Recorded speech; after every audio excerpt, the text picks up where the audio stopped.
Episode 61, YouTube Hobby Content Creator, Neo Cards and Comics, Part 1.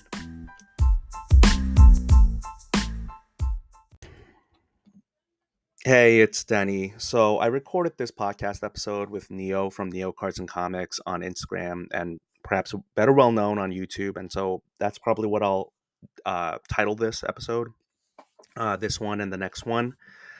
We went 2 hours. It was just too much fun. So I'm splitting it up. So we recorded this conversation Saturday evening, January 13th. It is wildcard weekend. It's personally my favorite weekend of the NFL. I just feel like the most exciting games come from this weekend. And that's just my opinion. I know the stakes are bigger with the subsequent weekends, especially the conference championship game and Super Bowl and all the pomp and circumstances and fanfare.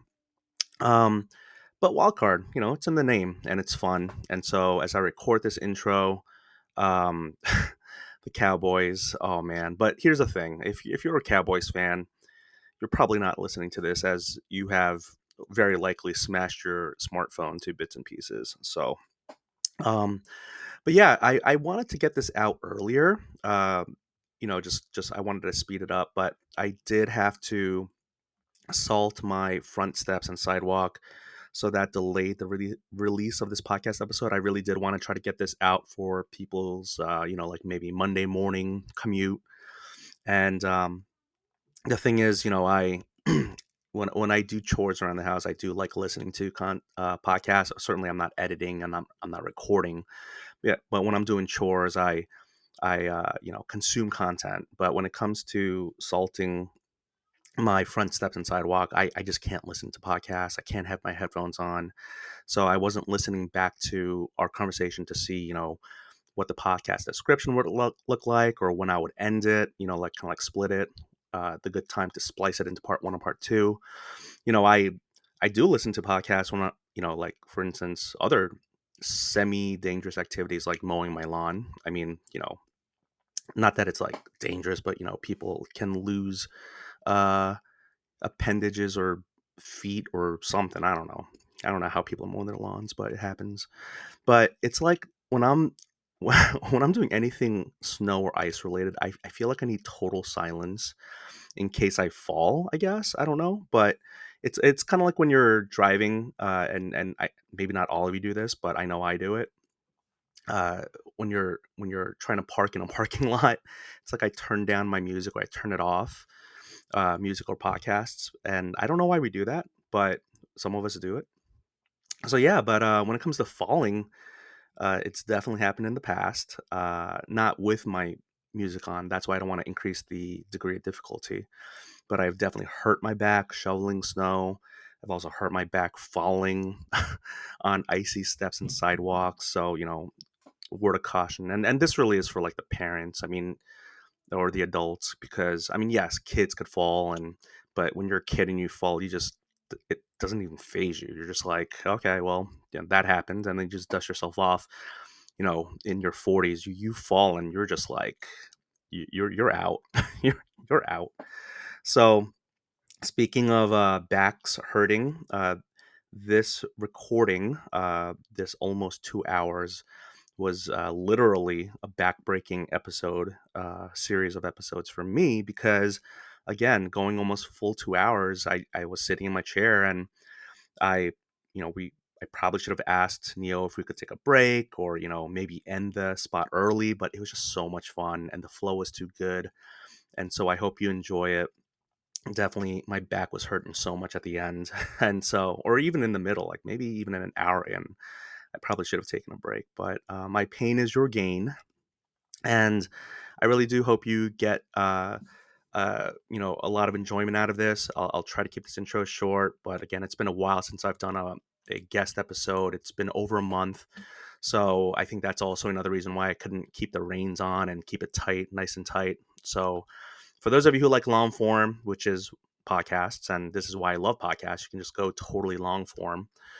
You'll enjoy it. If you want 15 minutes of hard hitting and journalistic and whatever, like you're not going to like this episode. And you're not going to like the next episode. But this is one where we talk about how Neo started his podcast. I'm sorry, how he started his YouTube channel, how we came up with his name and logo. We talk about how we met each other, how I found out about him even before we met each other. Um, and yeah, we talked about the National 2023 in Rosemont. We talked about the National coming up in Cleveland in 2024.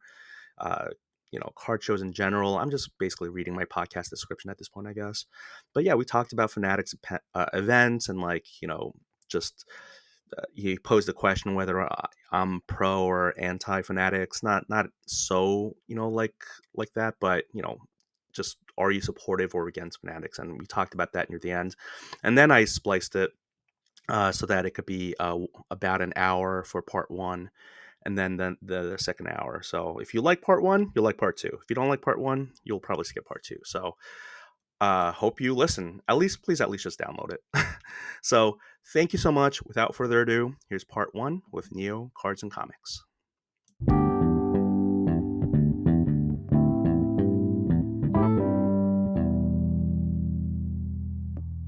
3, 2, 1.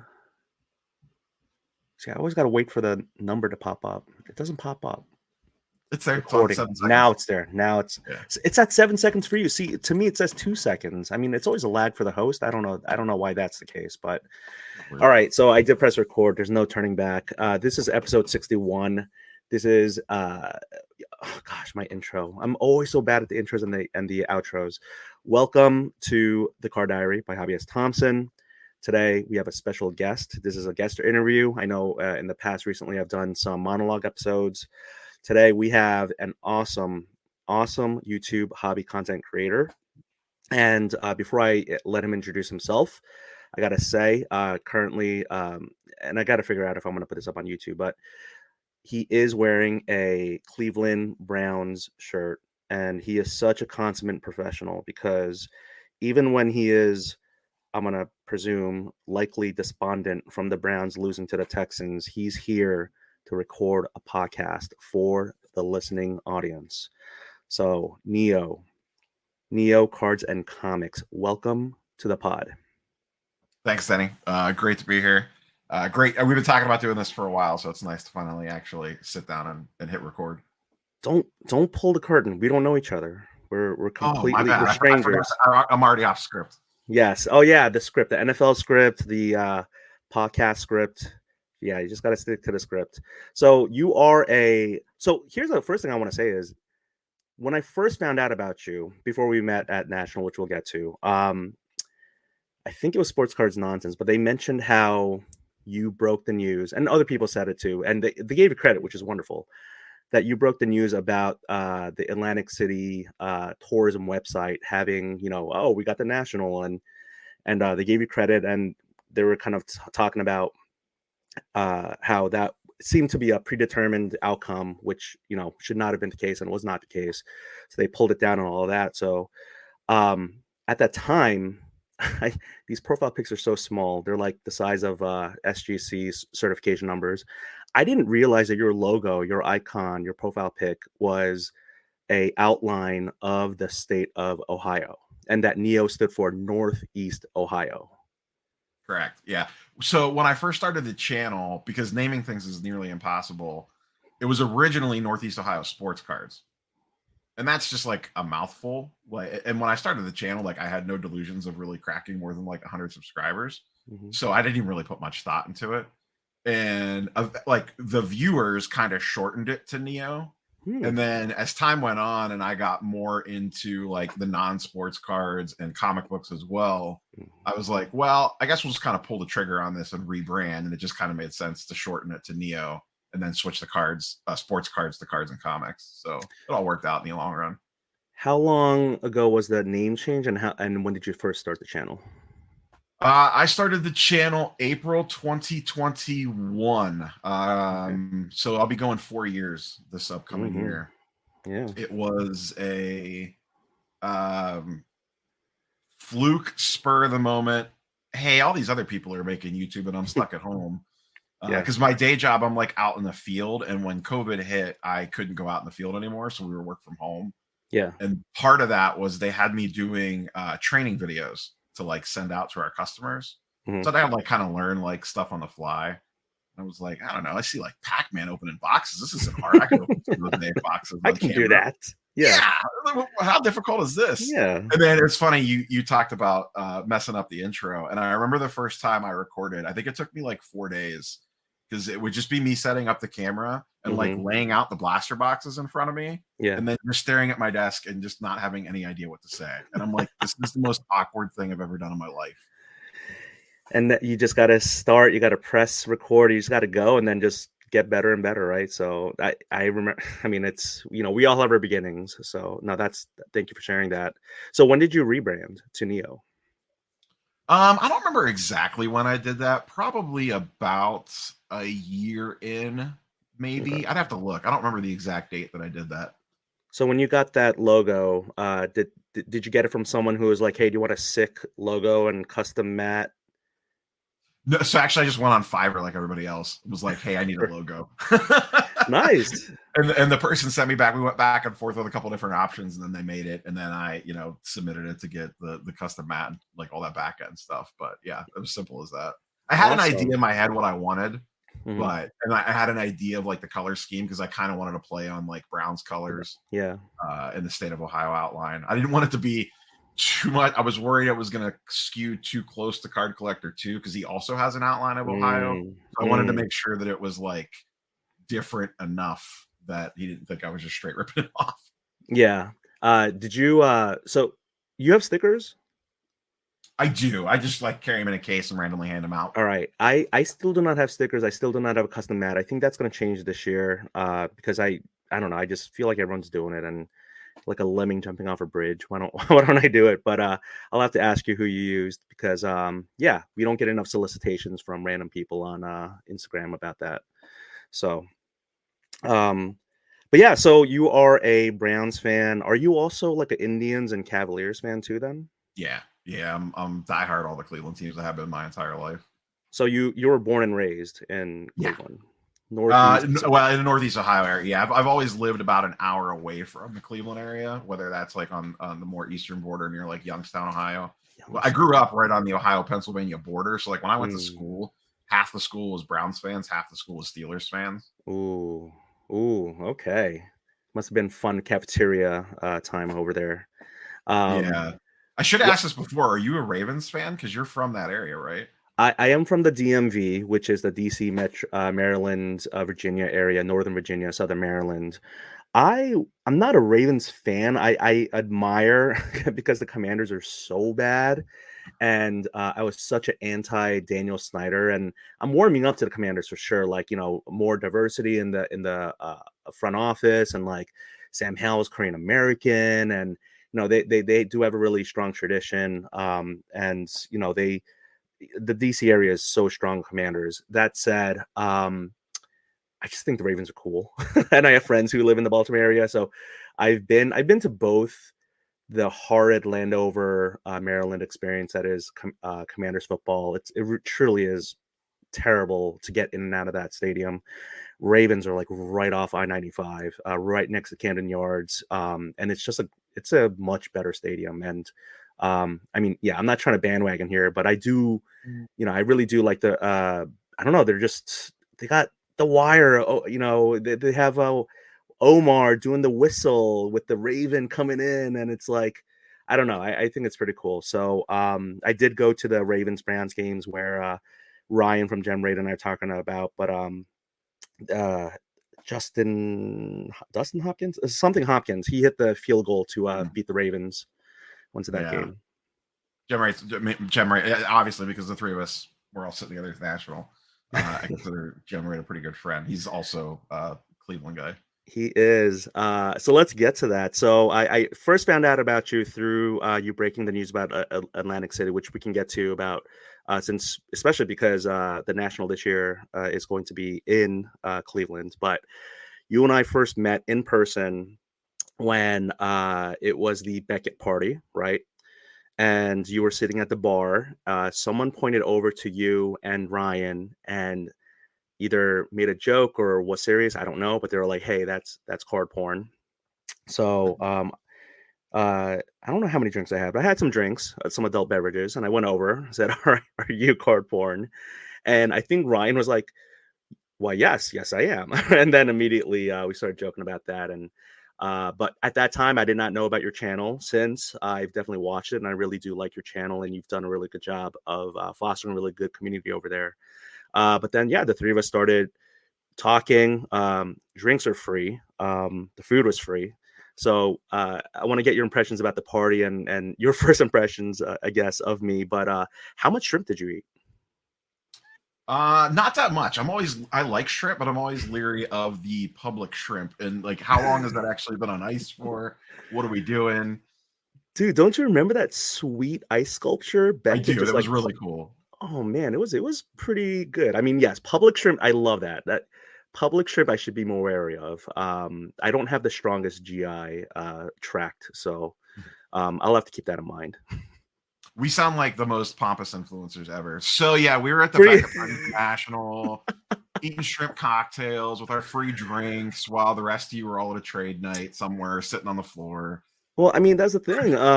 I snuck in. I mean, I really did. Like, I mean, that's no joke. I talked to some people. They said they were going to it, and it was Sports Card Nonsense was like, we're not going.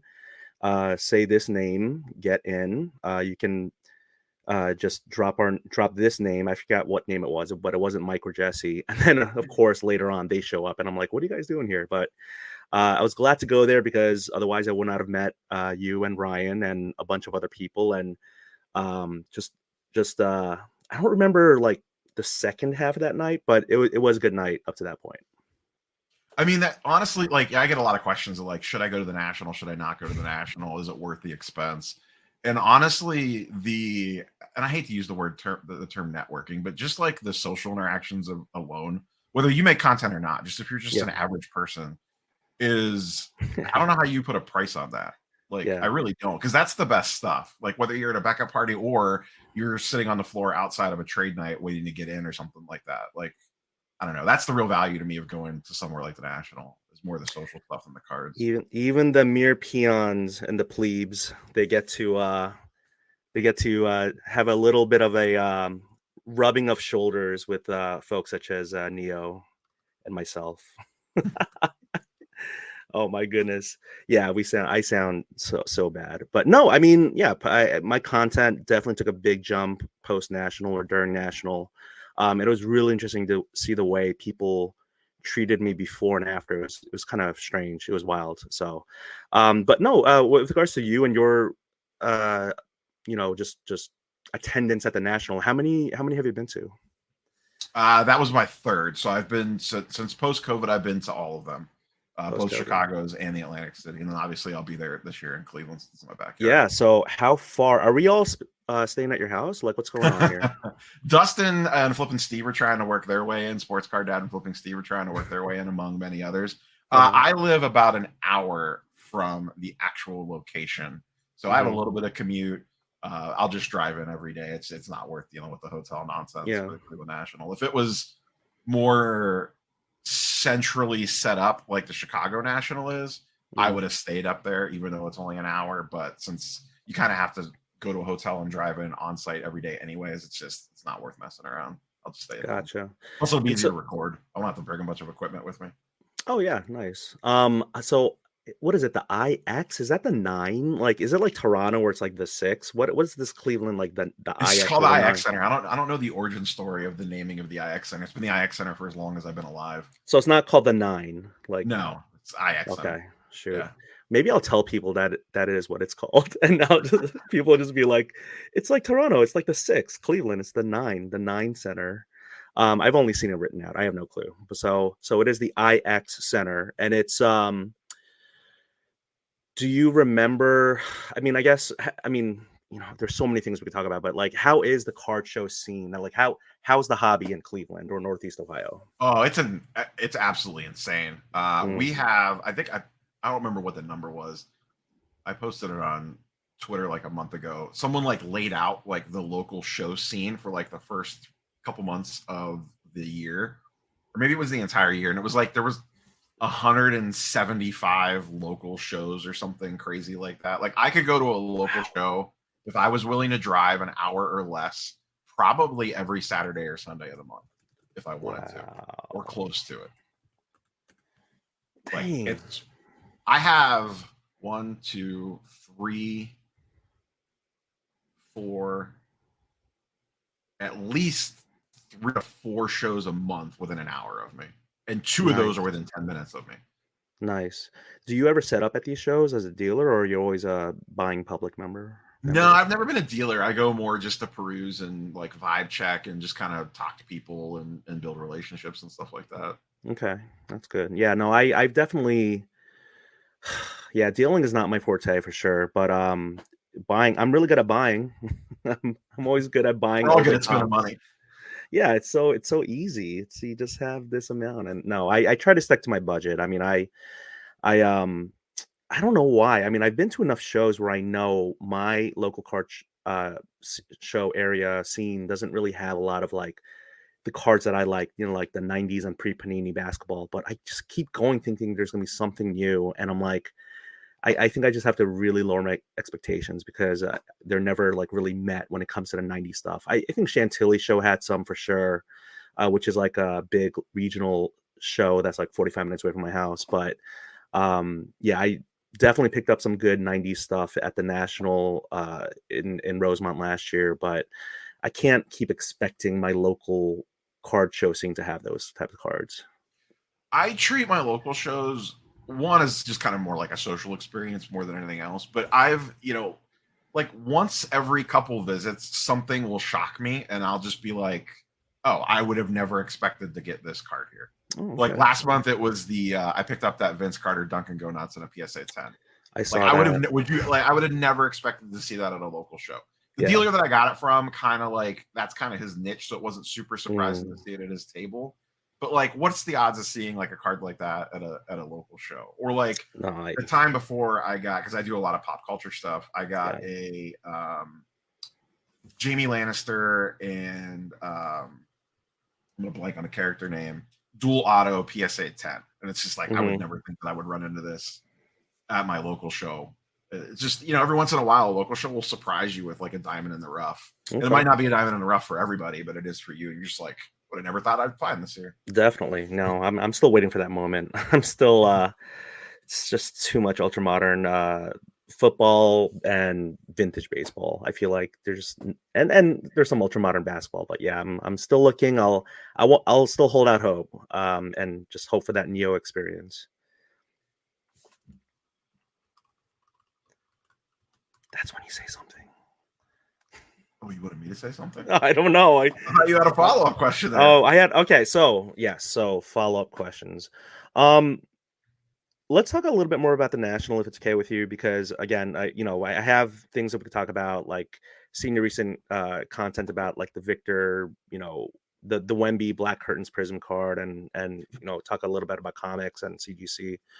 But like, how did you like? Are you okay talking about kind of like? Did you just stumble upon the tourism website for Atlantic City? Did you get a tip? Did you, get a DM? Like, how did you come across that? So I got a tip on that. Someone DM'd it to me and they're like, basically do with this as you please. Like, feel Mm, free to stir the chaos engine. I'm just giving you the information. And then I posted it, kind of sent it around, and then it kind of blew up from there. And then quickly, I think the Atlantic City Tourism Board quickly pulled that down from their website, I think by the next morning. But yeah, that was a fun one. Just the chaos that caused, because everyone was like, "Oh God, please no, not Atlantic City." right. Like, I don't. Did you go to the AC National or no? I should have the one 2 years ago. My buddy, the rated rabbi, told like I was so early on back into the hobby, and I didn't even have Instagram, and he was like, "Let's go road trip. It's so close." And I was like, "No, I'm not really into that. Like I have my old cards in the attic, and I don't know if I want to go. I should have gone, but no, I didn't go. And I did hear how much of a S show it was. So yeah, So, I mean, to be fair, the venue itself was really nice. Like the actual location, like where you were at, the lighting was great. Like the layout was really good. Like all that stuff was good. the internet was terrible, and the general experience of between this, like, getting from your hotel to the convention center kind of sucked. Yeah. Unless you were basically attached. The only other nice thing is, like, my wife went with me and we stayed at the Borgata. So for her, it was like, oh, I get to hang out in the casino and sit by the pool all week while you're doing your stuff. And I don't, like, since we stayed there, she didn't have to leave the campus basically, other than to come get me, because we drove from Ohio, and she was basically my Uber every day. So I would just like text her and be like, come get me whenever I was done, and then we would grab something to eat. So from that aspect of it, it was fine, but there was just, everyone was so spread out. That was the biggest problem. Like, Atlantic City is just not.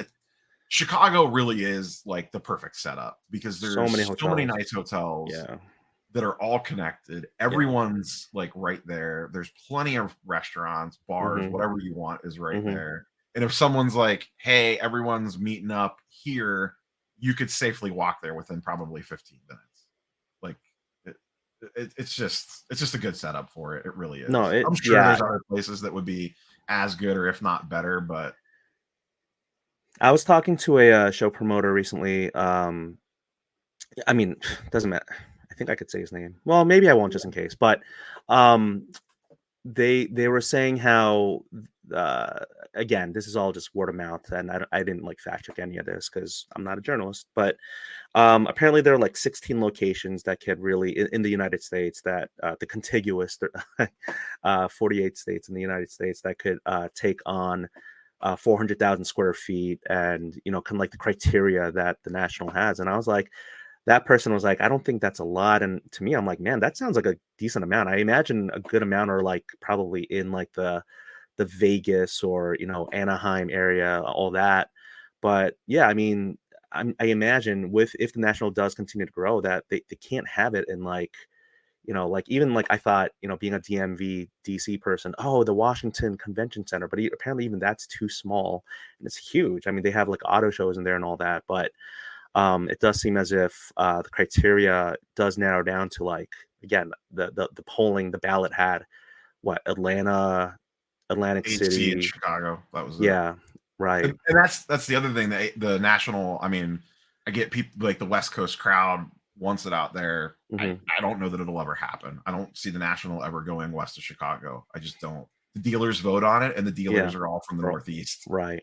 So they don't want to load. They don't want that extra expense of driving. Like, how it's not just like they're going to hop on a plane and fly if you have all that inventory you have to haul. So now you have to drive cross country with that. That's really the reason why I don't think it'll ever be in LA again. Now, they might get a Fanatics events. They might get, the West Coast kind of has Burbank now. Like, since Burbank's doing that show, that's almost between that and Dallas. Like, I don't really feel bad for the West Coast people. No offense. And then who knows whatever Fanatics events is going to end up doing. I think they could shake up the scene a little bit. Do you have any birdies telling you anything about Fanatics events that you could kind of share here a little bit? I don't. They've been kind of dead quiet since that happened, really. Since I do play in the comic book space, I do go to, like, I've gone to New York City Comic Con or New York Comic Con the last 2 years in a row. And the person that is running Fanatics events is the person that kind of brought that show to prominence. And I like the New York Comic Con experience. Like, it is a good, fun show. Like, it is a fun time to go to. I would like to see a Fanatics events level event, or a Fanatics level sports style, pop culture style show like New York Comic Con. Now, the old school, it's less about the cards, it's more about the pomp and circumstance and the cards, I think, in a show like that. But I'm okay with that. If I want a show that's just stand around and look at cards all day, I know I have the National every year. Yeah. Like, it would be nice if there was like a more blending of, hey, we're gonna have like a more industry style show of flair and fun stuff that might not necessarily be 100% sports cards, but there are sports cards dealers there. We have other options. It's fine. There's a Philly show, there's a Chantilly show, there's Atlanta, there's the National, there's Dallas, there's Burbank. Like, we have plenty of traditional style card shows. Before we pivot to comics, I did want to talk about this a little bit, the Comic Con experience. So It's funny. I think I've seen it online, and it's a general joke. Oh, look at all these, cosplayers. They're going to Comic-Con dressed at all these, and then you got these sports card collectors saying all that too. And it's like you realize you're wearing a Darrell Revis jersey, right? And you think you're him, like you think you're Peyton Manning by wearing his jersey, and you just like are walking around like this is my favorite player, and like there's such a stigma that it's so funny how you got the Pokemon or the comic people, and then you have like the sports people who are just like they're kind of like a little bit of cats and dogs. What do you think? Well, I mean, like, what's the joke? There used to be like a meme that would float around that would be like, "Is it fantasy football, just a different version of Dungeons and Dragons?" There you go. What are we really doing? And if people want to knock TCG, go look at the gem rate numbers. I I almost feel like, mean, yeah, I feel like almost like maybe sports is the inferiority complex because TCG and Pokemon just blows like the sports card side of the hobby out of the water from a sheer volume standpoint and saturation point with society. But I mean, it's funny because you and I are, I mean, just so well, you're more into comics, but like the sports card, I feel like that's my whole feed, right? I mean, I tried a little bit of Pokemon and TCG just mainly because my kids are into it and I want to connect with them. But I just feel like, yeah, Pokemon is just so much bigger. the other advantage that it has is that it's way more diverse. Mm, Like, I mean, you talked about it a minute ago. Like, if you go to the National, it is 90% white men walking. It's hmm 90% me walking around the show floor. Yeah. When you go to Comic-Con, it is much closer to a 50-50 male-female split. I mean, maybe it's like 60-40, but it is way more close to even and way more diverse ethnically, hmm way more kids. And not saying that they're all there for TCG. Like, that's the one thing about, especially like a New York Comic Con or a San Diego Comic Con, there's like shows within shows almost. Like, there's the comic Right. aspect of it, there's a Pokemon aspect of it, there's an anime aspect of it, there's a pop culture movie side section of it, but all these people kind of cross into one big melting pot. But it is just hmm such a more diverse field, so you just naturally have more people because the I don't know if the community is more open, but just the nature of the stuff just lends itself to a much wider audience. I thought you were Asian, Me? half Asian. You're No. 100% white. Yeah. I'm That's the Italian and like Ukrainian Orthodox. Italian Ukrainian Orthodox. Okay, I will count that towards my diversity quota for this show. I thought you were half Asian, so I booked you Yeah, on I'm the show Italian for on that my reason. mom's side and Ukrainian on my dad's side. Oh my goodness! All right, that's that's good. Oh, all right, cool. All right, I'll stop that line of joke there, and I will say, yes, I would love to see more of a more. I know people are like, oh, it's all about the cards, all about the cards. You can buy cards on eBay, right? You can buy cards if it's all about the cards and people don't want to go in person. You could just do all your transactions online. But going to something in person, like you said, like we were talking about the networking, just the feel. We even joke about the smell of these shows, right? But like just your all your sensory. It's a sensory experience, and like Comic Con, I've been to the Philly one, I've been to the New York one a long time ago. But yeah, there's a lot of like just community building, like people who, like they'll dress and they'll be in their cosplay costumes, they'll take pictures, and then before and after the pictures, they're talking to each other, and they're just kind of like, exchanging Instagram handles, and like, that's how people connect, and that's how, that that's how relationships are formed, right? So I really like that aspect. So panels, right? Aren't panels like a really big thing at Comic Cons?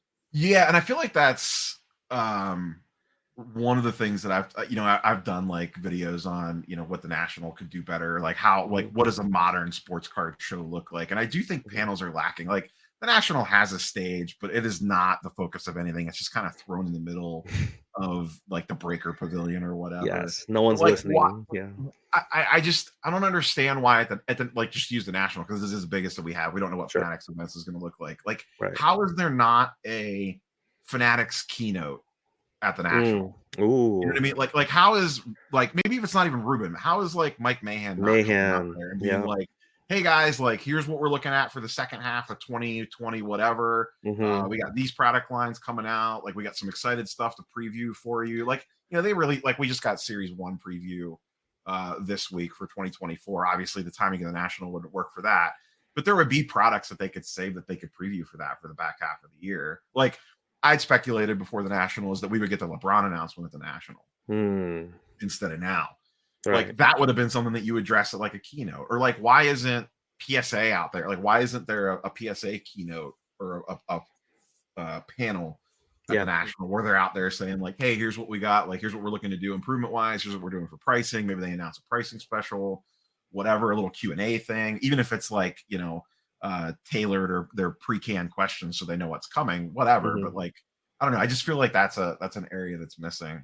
And to circle back to one thing you were talking about before on the Comic-Con versus card show thing, the way I've always summed this up is, having gone to both now, Comic-Cons, it feels like people are there for the love of the game, and the card shows, it feels like people are there to make 10%. Yeah, transactional side of the hobby. Oh, Not man. saying that Comic-Cons don't, like, there's tons of transactional stuff at the Comic-Cons, but I think people are going more out of the love of the game than they are to like buy something off you and then go sell it to the next guy for 10% more. This is the point where I'm trying to figure out, because we're at the 30-minute mark, where we talk more about this, the kind of like Comic-Cons and National kind of like card show kind of like juxtaposition, or do I turn to comics? Because I do want to kind of know, like, do people flip comics, you know, great to flip, and you know, then we could talk about CGC, or do we talk more about, because I love this talking point. I mean, I haven't really explored it with anyone on this podcast, really. Help me. Where do you want to go? I go where you lead. If you want to keep going on this, we can keep going on this and then eventually transition. Well, tell me more. I mean, just kind of like a general, like, tell me more, I guess, kind of like, what else could Fanatics events do better for, if they do decide to take over, like people are talking about this whole like Sharks in the Jet turf battle, like, you know, eBay is collaborating with the Philly show, and it seems like people are like, all these big corporations and companies are like aligning up with each other, and they're trying to figure out where their lines are. What can these shows do better? Yeah, it seems like when you just want to go beyond the shows, like really since Fanatics was announced coming into the space, not even on the event side, just period, you could see like this race between companies of, they're bigger than all of us, we need to like form our alliances now. You know what I mean? Like we need to partner up with, you know, what was it, eBay partnered or doubled down with ComC a couple months ago. Yeah, that's right. We saw that, and then like you said, we've kind of seen shows kind of like partner up with different people and other various different companies kind of partnering with each other. And you're seeing more and more of that as we get deeper and deeper in, because it's kind of like, we know that like the Fanatics beast is coming, there's nothing we can do to stop it. So we're either going to be on the outside looking in, or we're going to be the really small fish, or we got to try to like band together to kind of form up a little bit of a resistance to it. I think I could see Fanatics events actually coming in, and I wouldn't be surprised if they either sponsor or look to take, and this is just me purely speculating, I have no inside information on this. Yeah, like I would not be surprised if Burbank turns into like a Fanatics event show. Or Dallas turns into a Fanatics event show.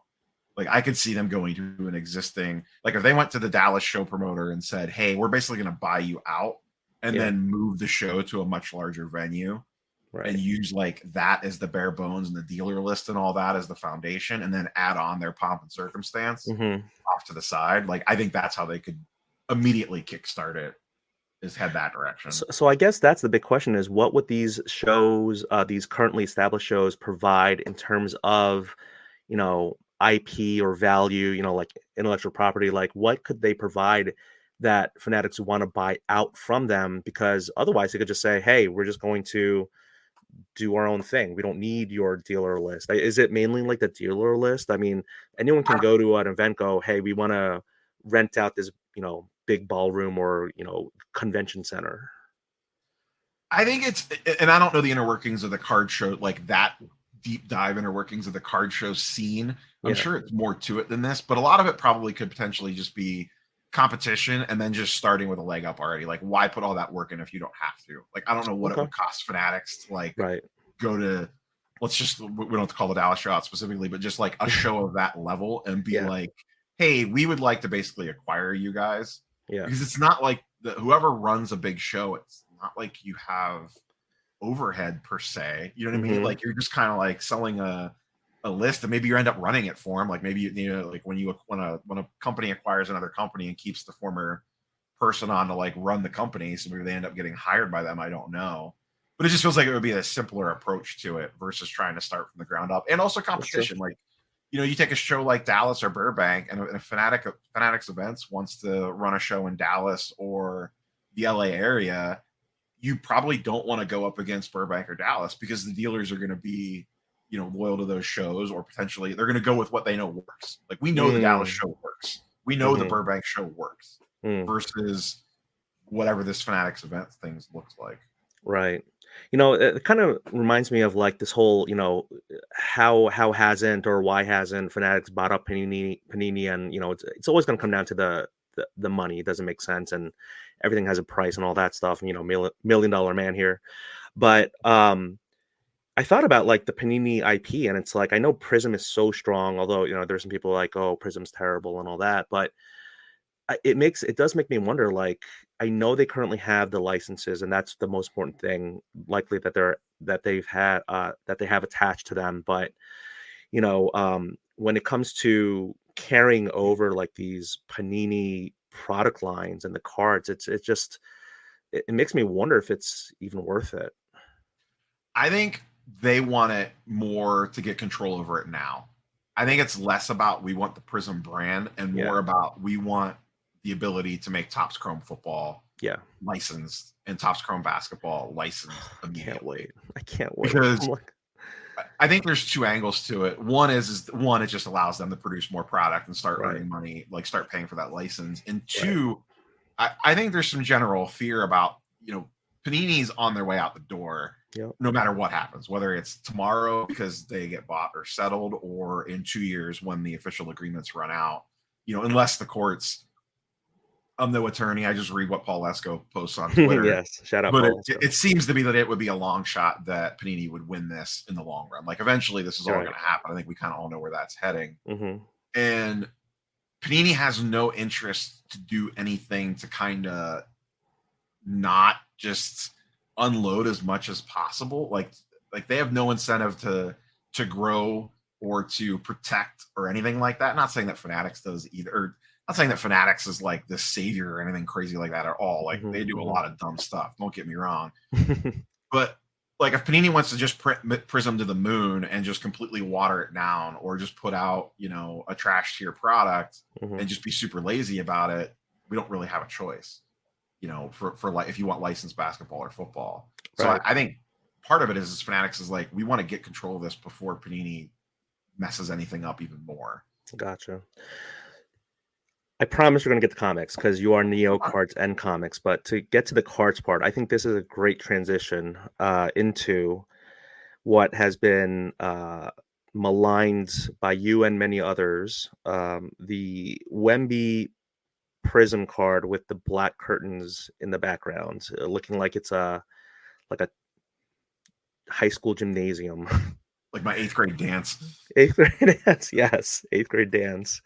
I'm waiting for someone to like Photoshop like the bad balloons around the side, you know what I mean? Or like this, like the what was Back to the Future doing Stranger Things, the snow, whatever. Things, yes. Yeah.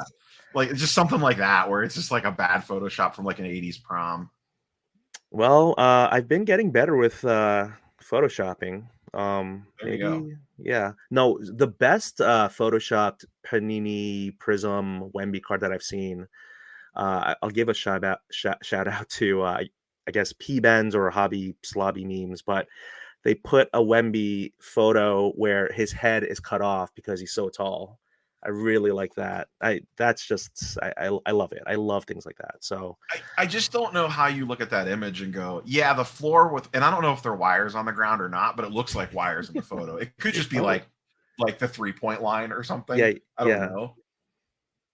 But to me, it looks like when you look at the photo, it just looks like wires. I don't know how you look at that and go, you know, let's just black out this background like we do, because they do that with a lot of other rookie cards. Like they'll just put a straight black background on it, you know.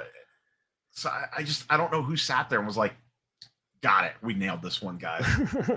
Guys, we did it. High fives all We around. crushed The this. the Yeah. Slack channels like fire emojis, and they're just like, yeah, all right, guys. Now we can go home for winter break. I'm trying to look up his rookie card. I'm seeing a lot of his Panini, the draft picks And one, which is him shooting.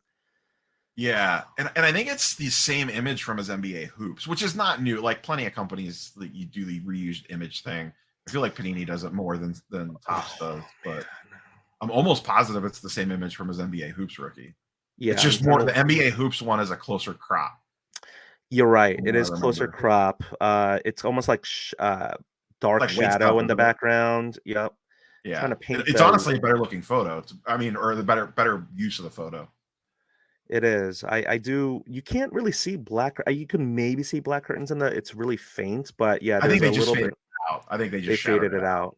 I mean, Yeah. that's what they should have done with the Prism one. Yeah, the hoops one does look better. If people want to pull up the hoops and the Prism, just two dudes, um, one Asian, one Italian, Ukrainian, just talking about this card. But I do like the hoops one more. He's dribbling. I don't know. You could see. I mean, his arms are so long. This is crazy. Um, I don't know why they didn't. Let me just say a tangent. When I was a kid, I used to love backs of cards. I used to read them. I used to read the stats. I would memorize the stats. I mean, I feel like it made me a better reader, better math person. Who knows? That's what I would tell my mom. But I feel as if Panini really, I don't know when it was, but like they just used the same image for the front and the back. It's just such a, it's disheartening, I guess Lazy. is the It's just word. It's lazy. lazy. It's lazy. Yeah. Where do you? And Um, I don't mean to like turn the tables on the please, interviewee thing here. please. Where do you come down on the whole? Like, it feels like you either have to be anti fanatics or pro fanatics. Like this, and this is really just Mm, the world in general that we live in. You just can't be in the middle anymore. mm, Like, do you feel like that sometimes? Like as a content creator, mm. like if you're not like if you don't make a piece of content that's like attacking fanatics, Yeah, yeah, everyone's yeah. like, "Oh, that Fanatics sellout, got them in the Right, right, comments." right. And then So, if you make the thing attacking Fanatics, then it's like, "Oh, yep, Panini payroll confirmed." mm, And in reality, I mean, I don't know where you sit on this. Like, I've called Fanatics out plenty. I've called them hmm out good and bad. Like, it's in Fanatics' best interest not to do as much dumb stuff, even though they keep yes, doing dumb stuff, because they have a right, 20-year license. right. Like they want it to succeed, and they're going to do plenty of stuff that we're going to call them out on. I guarantee I will be making more videos calling out Fanatics on dumb stuff, but it's okay to say that they did some cool stuff too. Like the MVP buyback program, actually really smart. Duplicate 101s, really bad. Yes, for sure. To answer your question, and I don't mind that at all, and I appreciate that. When it comes to, I understand how it can seem so binary, like you have to choose. It's almost like East Coast, West Coast rap. You can't like Biggie and Tupac at the same time. You have to like one and diss the other one. But I, in general, will say that I'm still kind of like holding out hope. And I know it's kind of wild because I so many times I've said competition is good for the marketplace, and competition is good for the consumer, the end consumer in any industry. And yet a big part of me is like, I really hope that they do right by us because they're listening. I guarantee you, and it's not because of how big or because I don't have a big microphone or platform, but I feel like I get noticed in the hobby. I'm somewhat in the hobby zeitgeist. I'm very certain that it's not just my podcast, it's other people's podcast. Fanatics people are paid to follow and watch and consume the content. And I don't know if they write reports or if they're like who they're, it's like, hey, Mike Mahan, this is so and so is saying this, but they're listening. They are listening. They listen to the podcast, they watch content, they watch the YouTubes. I'm sure they watch your content too, Neo, and they have their ears to the ground. And so I give them credit for that. So shout out to I won't say the name. No, I'm just kidding. Michael Rubin has liked and commented my stuff. That's a nice little ego boost. I think that's Ooh, cool. He's watching stuff. He is himself like, And you know, early on, I was like, oh, it's probably the account manager for him, but it was him. I mean, who knows, right? I mean, it could be the account manager being like, no, it's me, Michael. Hi. No, but I feel as if they are trying to, because they do see, I think one big thing that they really understand is collectors are so passionate, and that we are, you know, just the word fanatics. I mean, it's irrational, like sports is irrational. And for me, I think that sometimes, like, I love sports, and you know, it's like saying I love music, but it's supposed to be fun. And I think some people take this stuff like way too seriously. So I joke about a lot of things. I'm making just, I'm not trying to say, oh, I make funny content, but I try to get jokier with my content, because there is some hilarity in things that happen in the hobby. And I think I'm always going to like make fun of things, because it's, you know, I usually go for low hanging fruit and I enjoy it. Mostly the content that I make is, does it make me laugh, like in the you know, confines of my own home and all that. And so, you know, I'm not trying to poke the bear or punch up, but it's more like, yeah, if Fanatics messes up, I'll make a little joke meme or do something.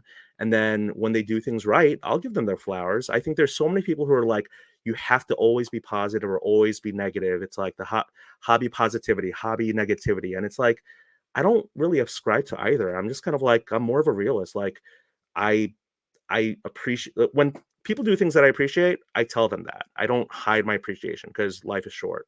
And then when someone does things that I don't like I'm not like someone who likes to sweep things under the rug. I'll just kind of like say like, this is not good, but I won't be like hypercritical. I'll just make a joke about it. So that's where I stand. That's how I would answer your question, I think. Yeah, I think we're pretty much on the same wavelength there. Oh yeah. You hit on something that I always think about. I assume every content creator at some point in time has had this moment when you kind of reach a certain level, and we don't have to, you don't have to name names if you don't want to. But did you have that moment where someone from a company, and you might not even know who they were, but just someone from a company comes up and was like, "Oh, hey, I work at such and such. I like your stuff," and then they like walk away, and you're like, "Wow, people actually listen to this thing that I put on the internet. This is kind of weird." Well, this podcast was brought to you by Arena Club. Arena Club, the online 24/7 marketplace where you can buy, sell, and trade at any given time. No, I'm just kidding. Um, again, the national, really fun time to just kind of meet people. Again, pre-national, I was like, you know, small fish. I wouldn't say I'm small fish right now. I wouldn't say I'm big fish. I'm like medium fish in just really the Instagram pool. And I want to talk to, oh my gosh, already at 46 minutes. I want to talk to you about comics. I want to talk to you about kind of YouTube creation. But yeah, I don't really have other presence in other social media. I don't really do X/Twitter and all that stuff. But yeah, companies like, I think post national things like that happen more, and people were like, yeah, I listened to this, or I like this, or I didn't like this. But I don't really, I don't know, like people can tell me what they like or don't like, and I'll take really all of it with a grain of salt, and I'll just try to like formulate, well, I don't want to anger people, but I also don't want to like placate them either. So I'll just kind of like, you know, get a little heat check and get a sense of what's not like working like clicks and likes are the Yeah. most important thing, but it's more like what's resonating with people, right? I'd rather have engagement than likes, like people who are commenting on things. So yeah, I feel like the companies, I mean, it behooves a company in the hobby to consume content of its creators. It's just good business, I think. Yeah, for sure, for sure. It's funny you mentioned like how you're kind of siloed off on Instagram. It's interesting to me that even in the content space, like we're all in cards to some degree or another. Hmm. It's funny how each social platform kind of is its own little like community inside a community. Like I cross it over to all three of the like I post on Twitter a decent amount. I'm obviously Hmm. fairly active on Instagram. I don't have like under 4,000 followers on IG. My primary method is YouTube, Yeah. but it is funny how there's like these little silos of content and how much the content varies on each of the platforms, like to a degree as well. Like Hmm. obviously Instagram's more geared towards short term Right. or short Short form. form. Yeah. YouTube could be both per se, and Twitter is Hmm. more just like I'm just going to post a hot take in text. Like, Microblog. Yeah. but it's just funny how you kind of have these different social spheres, and some people don't cross over to the other ones at all.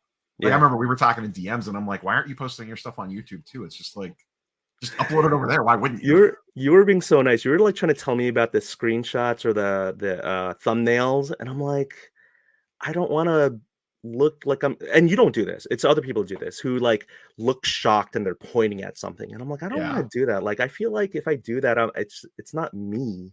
And so I don't know. Like maybe I eventually do that, and I look like I'm shocked at a loaded box or something. But I don't know. I just didn't really. uh, Yeah, I won't rule out like so maybe let's talk about YouTube creation. So you created your channel about 4 years ago. You rebranded a year ago. I've seen your content. I really enjoy it. You have a very robust comment section. You get a lot of engagement. You get not only like the thumbs up, but you get people who are talking and they're conversing with each other. And I find the people who are conversing in your comment sections to be quite courteous and civil, not just to you, but to each other, which is amazing because we all know that things can easily devolve in comment sections where two commenters are just like sniping at each other. But I feel like you have a very intelligent community. Like, did you have to foster that?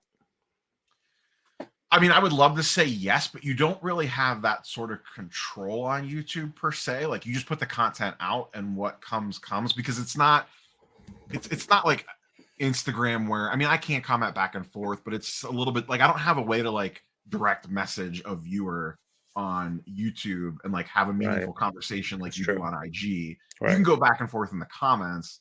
So it's kind of hard to build that more, I guess, like one-on-one relationship with a commenter Hmm. on YouTube just because of the nature of the platform. Right. And YouTube's weird sometimes about filtering comments, and you find crazy stuff that like never posted that's not even that insane that you got to go in and approve and things like that. But Mm.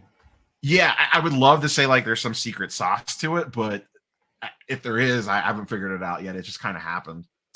Is it maybe by virtue of your content, the nature of your content, where it's not so like shock jockey? Oh my gosh, look at this $1 million card, and I spent $50,000 on in the Dallas card show. Like, I feel like maybe that type of content lends itself to, again, I'm stereotyping here, generalizing, but like maybe like a younger, more like that's lit sauce fam, or like Yeah. No, I get what you're saying. If you look at my like YouTube analytics, the yeah, skew is heavily in the 30 to 50 year old with a huge clump in the 35 to 40 year old, which is I'm 43. I had to think about that for a second. So like it's in that same age bracket as me. So my Mhm. viewership does skew probably a lot older than like a Roth cards. You know what I Yeah, mean? Or, rough cards. who's doing more of the flip style stuff. And I love card show vlogs. I watch a ton of them. But Mhm. that audience is going to be, I guarantee if I looked at his YouTube analytics, it probably skews way more into the 20s. Yeah, yeah. So I think naturally I kind of have a more mature audience, Mhm. more adult audience. And you've really cornered the market in like the Italian, Ukrainian countries, right? Yeah, So, I get huge viewership do from those. you think? I mean, I say that as a joke, but I really appreciate my international Instagram audience. Not that it's huge, but I have some, community members and friends.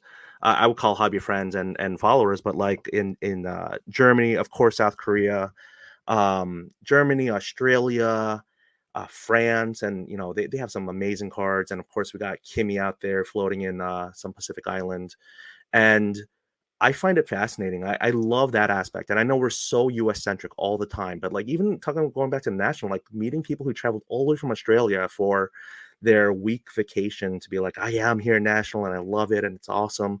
Like how much of an international reach do you think you have with your channel? I don't think it's very like once again, I'm just going off YouTube analytics because this is kind of the difference between like YouTube and IG. Like on IG, you could follow someone back and then you immediately get a glimpse into like what do they collect? Like what cool Hmm. cards do they have? Like what kind of Yeah. content are they posting? On YouTube, unless they're also creating YouTube content, like there's nothing for me to follow back on. So I Got can't it. get that glimpse into their daily life. I think viewership wise, it's like 95% US and then it's Hmm. like 4% Canada. And then I think of the overseas, the largest last I looked is Australia. to your point, actually. Yeah, yeah. And then it goes into like the Asian Pacific area, Yes, right. very small percentage, and then it kind of like just spreads out to like little half percentage points here and Right. there. And I do apologize for not saying Canada. I mean, they're like North America, but yes, love my Canadian listeners and hobby friends. Shout out to Cards to the Moon, Korean Canadians. But yeah, when it comes to YouTube creation, I think Mojo recently said like YouTube is the hardest platform to like really gain a good following on.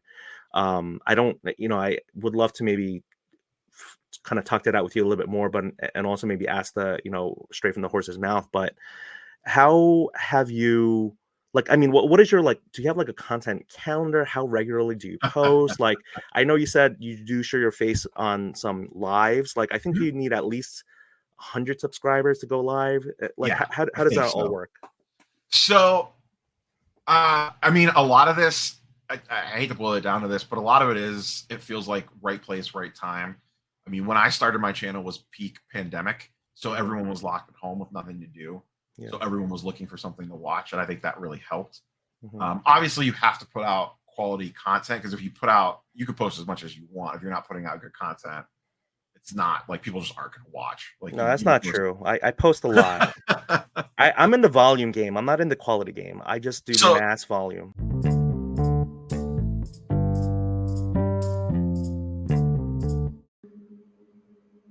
Okay, so that wraps up part 1. Thank you for listening to this episode. And the second half is going to release later this week, this being the 3rd week of January. So maybe around January 18 or so for your Friday commute. But, it could also depend on how much it snows, though. So thank you again. Have a great week in and out of the hobby. Man, I haven't done an outro in a long time.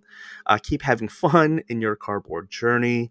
If you're listening to this podcast, please rate or review this podcast in whichever platform you're listening on, and I would very much appreciate that. All right, take care.